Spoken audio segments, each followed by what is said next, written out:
found the State of the Union to be a very odd document, probably the worst State of the Union I've seen in my career. There was no natural theme to it. He opened on Ukraine, because how could he not? Then he bounced around to various ideas and topics. He basically repeated the left-wing values and policies, except for an occasional, jump towards the middle, because there's an election coming up. So all of a sudden, after 2.5 million people crossed into the United States illegally in his first year, we have to control the border. Terrific sentiment. Then he explained what he would do, which made no sense, frankly, and wouldn't control the border. He has figured out from the dramatic rise in crime that the Soros-funded district attorneys aren't working out very well, and that left-wing ideas like, why don't we release murderers to see if they feel better, doesn't work out very well. And so now he is for funding the police, not defunding the police. I didn't see how many Democrats applauded that wildly, but of course Republicans were pretty happy with it. But we'll see if it means anything, particularly in places like Seattle, Portland, where literally the police forces are disintegrating because they have no public support, no budgets, and they have no operational ability to do anything. They're just targets. So I watched it all. I was fascinated with the effort by the Democrats to have a coordinated, enthusiastic response. You could see this in part from Nancy Pelosi, who kept jumping up and down. And if you turn on the tape of this and watch it with the sound off and just watch Pelosi, it's really a strange kind of phenomenon. I've never seen a Speaker of the House who was quite as enthusiastic and excited as she was.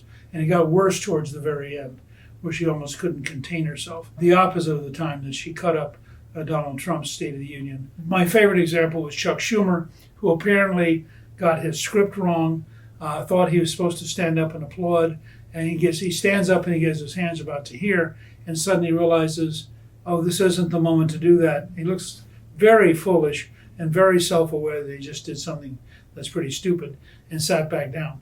But I thought it was an example of just the tenor of the whole evening, which I thought in the end, almost certainly it either didn't move the needle at all in terms of Biden's popularity, or actually lowered it a little bit because it was such a bad general performance.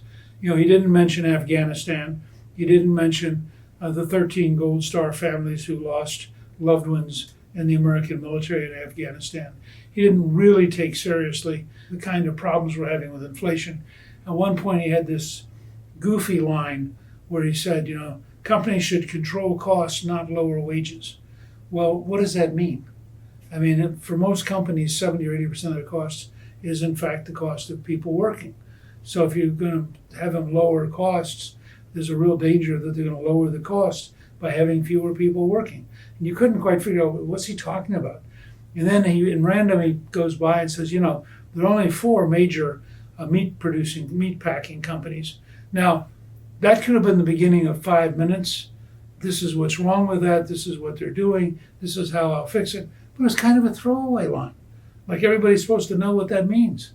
Now, in fact, when Trump was president, there were 4 major meatpacking companies. They're huge companies that have multiple plants. Didn't seem to be a problem. But the left is desperate to find a way to explain that the high prices aren't because of government spending. They're not because of Federal Reserve putting out too much money. They must be because the private sector is gouging you.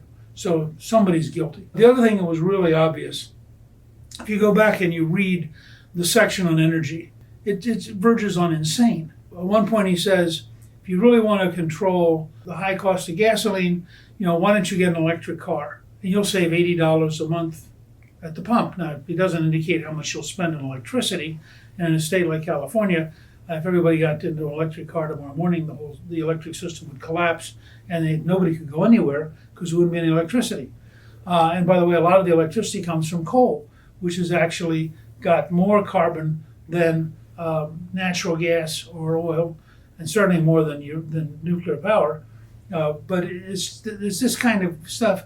And then he went off on the whole notion that he was really going to move decisively on the price of oil by releasing 30 million barrels from our National Reserve. Now remember, the National Reserve is there for an emergency. This is not an emergency.